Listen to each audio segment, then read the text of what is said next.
But if you want to keep going on my track record, why don't we turn the TV back on so we can see another one of my past mistakes?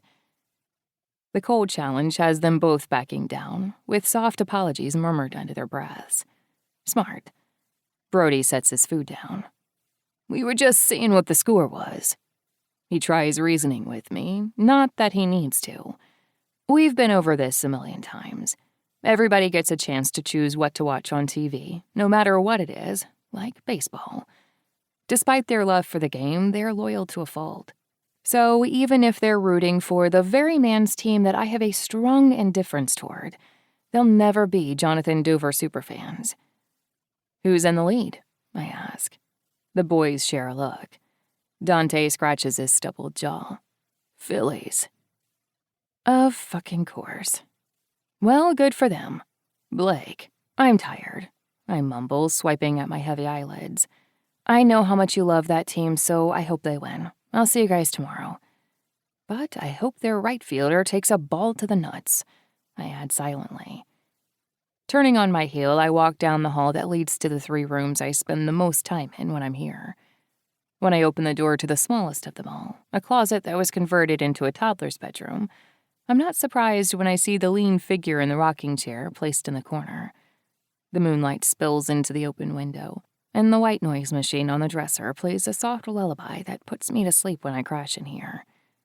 You don't have to do that, I tell Finn, smiling at the way he cradles the sleeping 3-year-old against his shoulder. Finley Wilder. When I moved into Brodie, Dante, and Finn's 4-bedroom apartment in Queens almost 3 years ago, it was because of his ad I answered online. I'd been desperate after my previous living arrangement fell through, and wasn't above begging them to give me a chance, with big, fat, ugly tears on the ready. For obvious reasons, they'd been reluctant to agree. It was Finn who convinced his friends to give me a 6-month trial and see how it went, after Brodie and Dante protested that having a girl with a baby around would bring down their bachelor status. And here we are, all this time later. Oddly, we all get along well. Both Brodie and Dante work in sports journalism, so I used what little I knew about baseball to bond with them, hoping to win them over. And when a little too much tequila was consumed shortly after moving in, the truth about my past came to light. My midnight confession about who Maya's father is changed their admiration for the Phillies' right fielder when they found out the length he went through to silence me about her existence. I feel a little bad about it. Their jobs are to highlight people like Dover. The online magazine they work for, Sports Pact, did more articles on him compared to any other publication because of the record-breaking stats he and the entire Philadelphia team had in the past 2 years.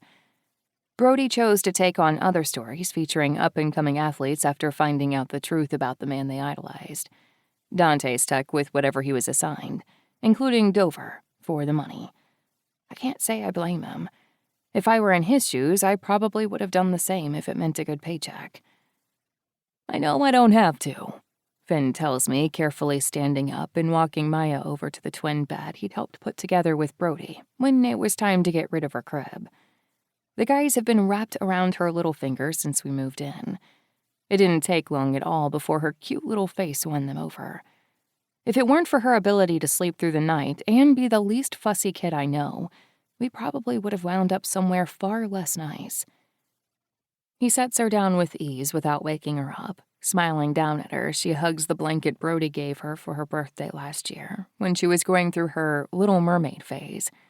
It's pink and purple with mermaids all over it. Even though she's moved on to loving everything horse-themed, she's still obsessed with that thing because of who gifted it to her. I walk over, wrap one of my arms around his, and rest my cheek on his shoulder.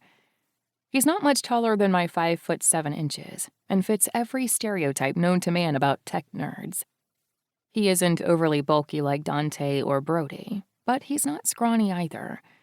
Whenever we go to the gym together, he can outrun me on the treadmill and still musters the energy to lift weights before I even finish my workout. He wears glasses thicker than the ones I have to put on to read and has a collection of bow ties that I still tease him for whenever I get the chance. Brodie called him the Walmart brand Grant Gustin after Finn's favorite show, The Flash. Weirdly, I sort of see it. The software developers...